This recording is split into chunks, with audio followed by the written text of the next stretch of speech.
and welcome to Business Focus on Politics and Business TV. My name is Maria Adu Zakari. Today we're going to look at the tensions are building up as the Naira plunged on Monday to a record low of 1,348.63 Naira per dollar, following strong demand on the official market. On Friday at the parallel market of the foreign exchange market, the Naira sold at 1,420 Naira to a single dollar. Following the development, the president of the Manufacturers Association of Nigeria, Francis Michel, on Saturday said that the Naira, which has now remained at over 1,400 in the parallel market for 2 days, would lead to price hikes in the economy. Manufacturers have predicted fresh hikes in the price of commodities in the market to rise. It is not possible to remain profitable with this exchange rate. The prices of things will be higher, and the income is not there for people to buy things as they should buy as things become more expensive. Monsieur predicted that these price hikes were unlikely to resonate well with consumers whose spending power has been continuously depleted.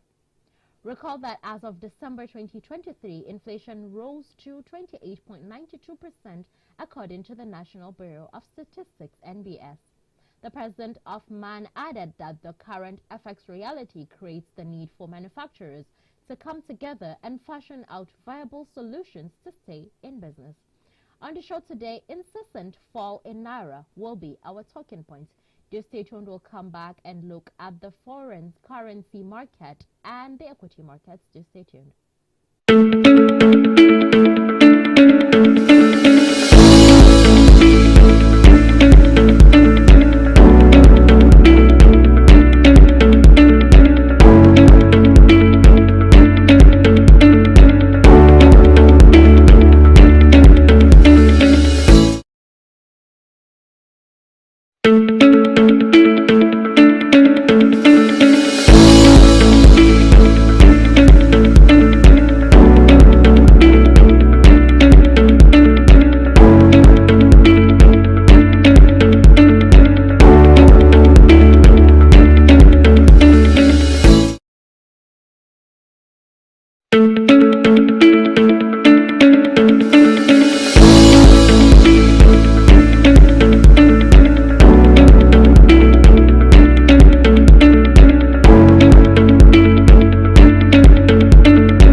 Welcome back from that break. We are going to start by looking at the equity markets, and we're starting with the highest trades as of close of market yesterday.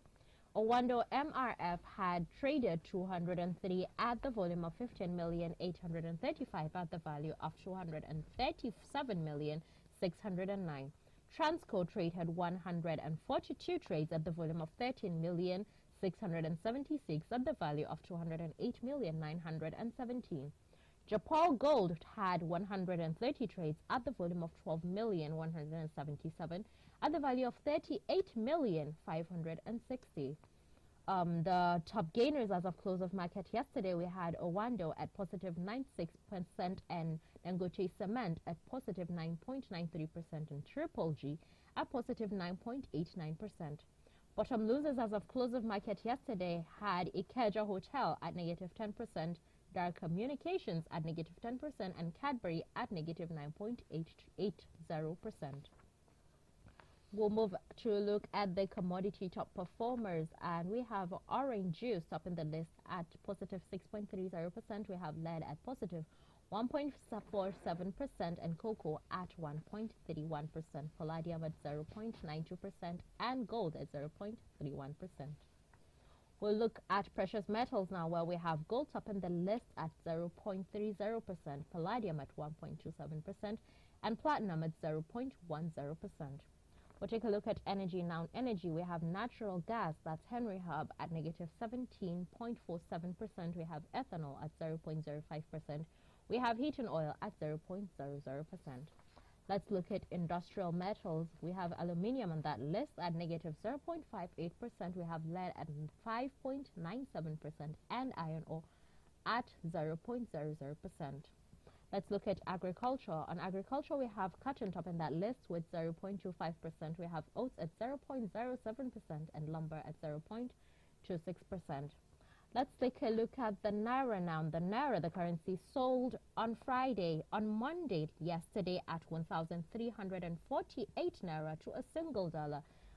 This represents a 33.87% reduction, or 456 Naira weaker as it closed on Friday. This latest depreciation marks the sixth time the Naira has gone below the 1,000 threshold in the official market. However, the Naira depreciated at the parallel market, where Forex is unofficially sold to depreciate and sell at 2.76%. We'll take a short break. We'll come back for the interview segment, where we'll be looking at what the effect of the Naira is on the economy. Do stay tuned. Hello there! Worried about complexities and dynamics of business in Nigeria? On Business Focus, we bring you insights from the forefront of industry innovation, business news, latest figures from the stock market with in-depth analysis and even market survey. Let's journey through the ever-evolving world of business and economics, where we decode the latest market moves and provide you with the knowledge to navigate the intricate web of business challenges. This is Business Focus.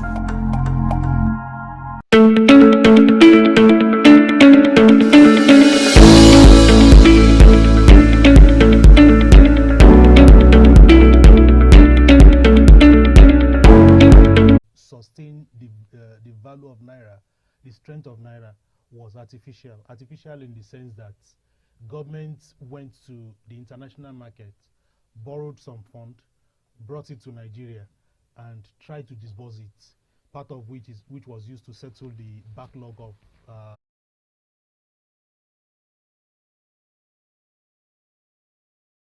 so immediately after the effect of these borrowings, immediately after it elapsed, the effects started trickling in on the Naira. So that led to the weakening of the Naira. So when borrowings are not made to stay in the country, when borrowings are not made to stay within the economy of business in Nigeria, this was a very good one.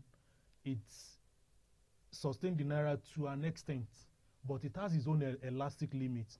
Immediately it exceeded its elastic limit, the market effect started trickling in. And what we mean by market effect is the effect of trade, which is the African trade, the trade with international markets. So the effect started trickling in. And this market effect is measured by the value of sales and purchases from international markets. So the effect is that we bought more from international markets than we sold.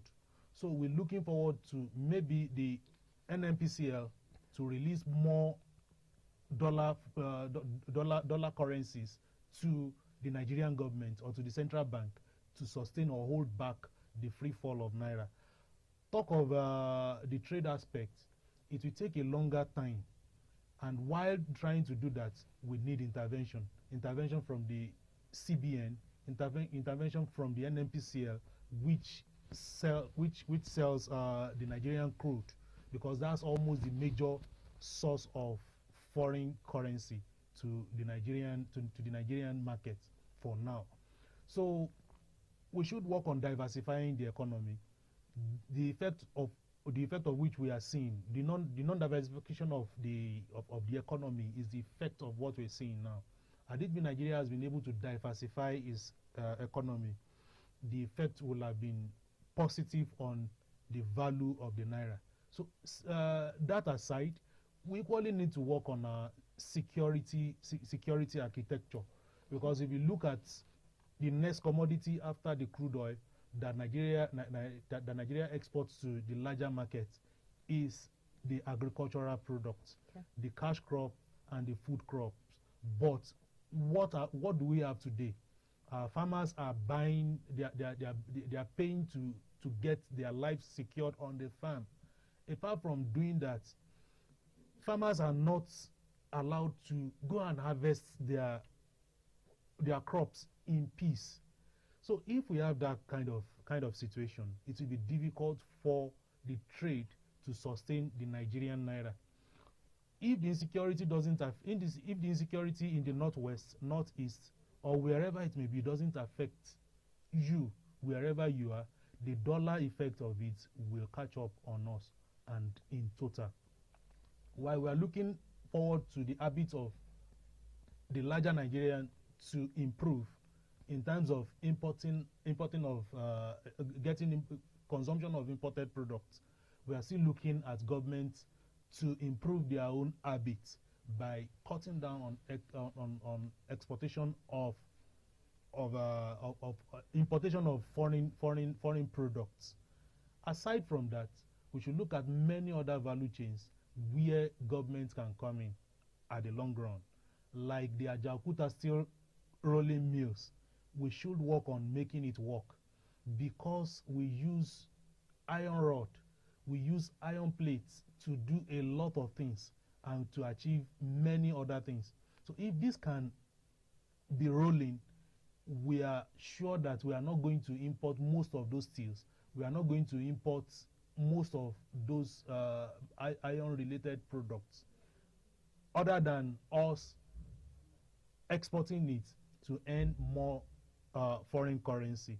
Sure. Aside from this, we should look at breaking down the value chains and seeing what we can produce in Nigeria.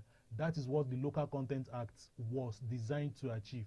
Okay. But if the Local Content Act doesn't achieve its own objective, the naira will continue to weaken against the dollar.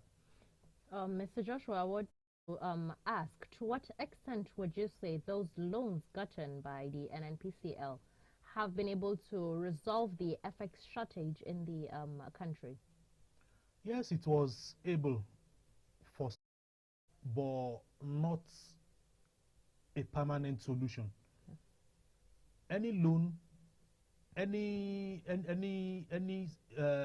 short-term intervention is not meant to solve a long-term intervention.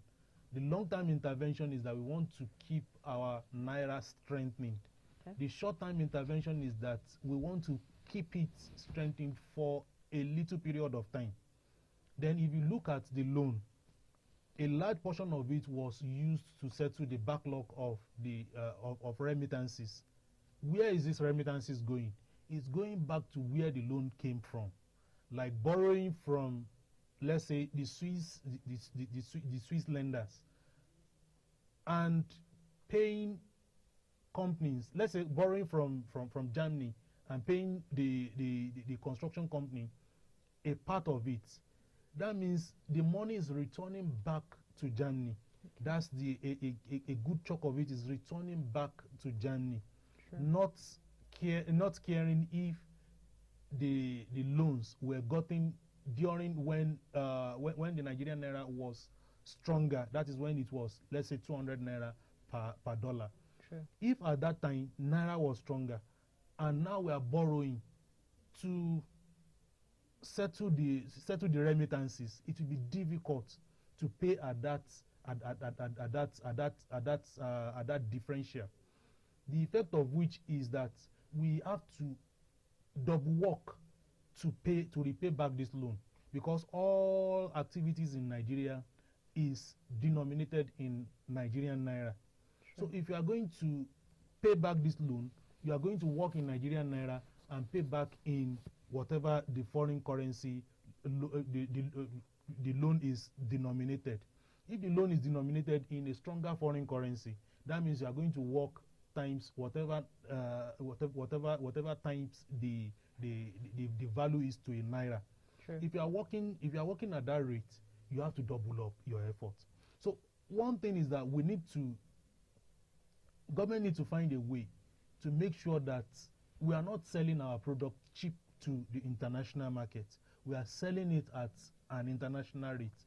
Even if a farmer is trying to sell at his own convenient rate, his own convenient price, government should set in, because their effort is contributing to collective efforts.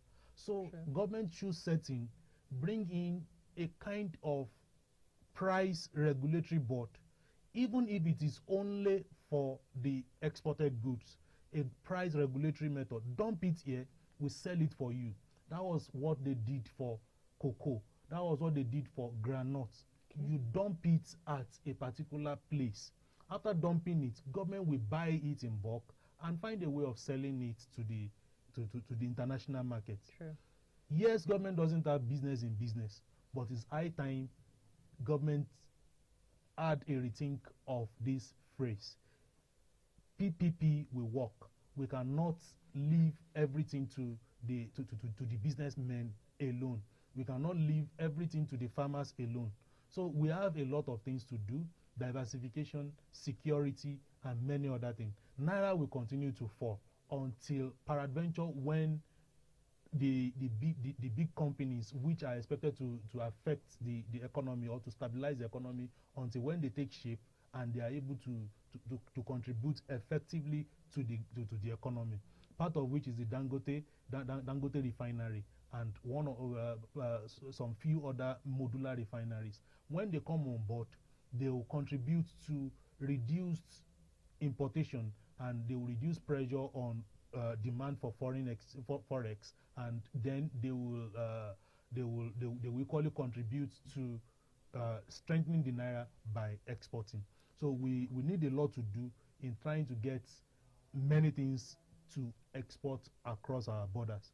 We celebrate many big ships coming into Nigeria, batting at the Lekki port, but we fail to understand that most of these ships, before they go, they refill their tanks, they refill their ships, they refill most of their components with either sand or water, so that it will keep them weighted on the sea. If we continue to do this, we pay more. There is no way we cannot suffer this weakening effect of the naira. We are all in it together. We need to find solution to it together.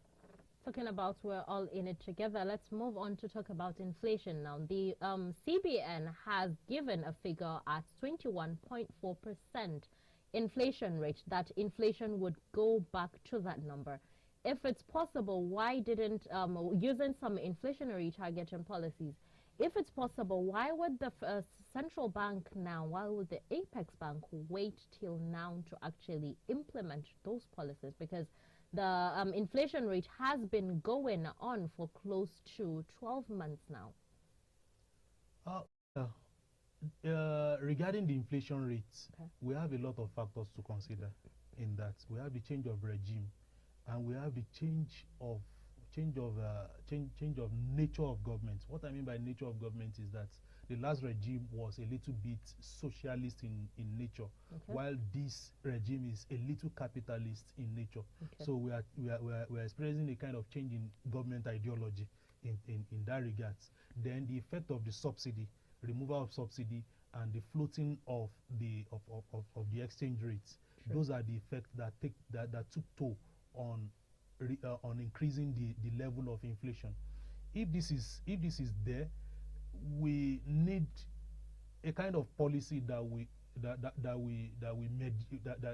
reduce the effect on the economy. True. So we may excuse the government from not putting up those policies, but what we may not excuse them for is that they should have been proactive to bringing this policy on board before now.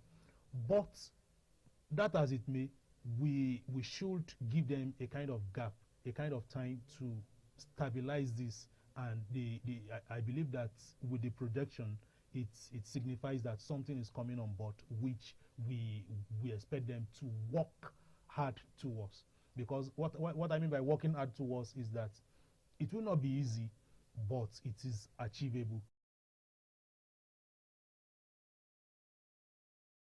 Will have to go down, and we know the habit of Nigeria, the production, the production value chain, the cost of production, and the ease of doing business should be considered critically and made sure that these are positively improved on before we can talk about reduction in inflation rates. Sure. Inflation rates has to do with the value of the commodities. So we are talking about food, agricultural value chain. We are talking about manufacturing sector. We are talking about service companies. We are talking about fast-moving consumer goods, and we are talking about reduction in importation.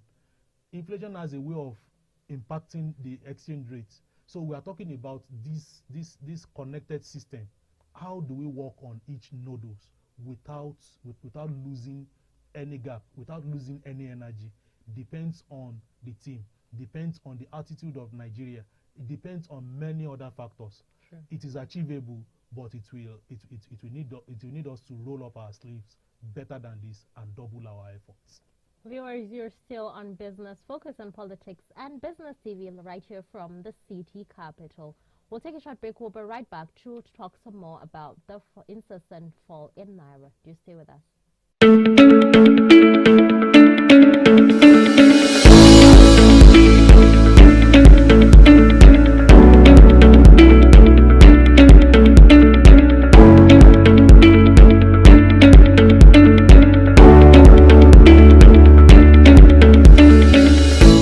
Hello there. Worried about complexities and dynamics of business in Nigeria? On Business Focus, we bring you insights from the forefront of industry innovation, business news, latest figures from the stock market with in-depth analysis and even market survey. Let's journey through the ever-evolving world of business and economics, where we decode the latest market moves and provide you with the knowledge to navigate the intricate web of business. Welcome back. If you're just joining us, you are on to Business Focus, and we're discussing the incessant fall in the NAIRA with Mr. Wale Joshua. Mr. Wale Joshua, I have another question for you. The NNPCL and the federal government are to start remitting revenue to CBN in dollars. What is your thought on that? That's a good one, okay, because remitting to the CBN in dollars means that the economy will be liquid by that policy, okay, by the foreign exchange element of that policy. So it's a good one, and we're expecting that to be sustained. NNPCL remains the highest source of foreign currency into the Nigerian economy. Sure. We have many other companies, that is multinationals, that should be mandated to remit in foreign currency. So if we can get that, we believe that things will ease up. But that alone cannot achieve what we are looking at. Okay. We are looking at a reduced importation. We are looking at reduced habit of our citizens from importing materials from abroad. We are looking at local production. Okay. Yes, we may not be there already. We may still have a long way to go, but at least this is a right step in the right direction. Okay. The more we sell the crude, the more liquid we are in terms of foreign currency, and we start reaping the effect of that policy very soon if that policy is put in place. Okay. Rather than CBN approaching the NNPCL for foreign currency liquidity, they will remit directly in that currency which they sold the crude. Okay. And that makes it a as at large. We're going to now move on to talk about manufacturing. For the fact that the naira is not stable, its volatility is causing prices of commodity to actually go higher. And just last week, the Manufacturers Association of Nigeria has mentioned there might be a price review. What other options do you think the Manufacturing Association of Nigeria actually have in this country before moving on to go and increase? What? Hey. See me speaking English. I did not almost anything. Oh, yeah, now what's going Even on? Atiku is eating my side today. He gave me like 5 breaks that I do not even need. Oh, yeah, now. It's the system. Until the system comes up, it's our system. That one I used to just go off. Is the battery not good?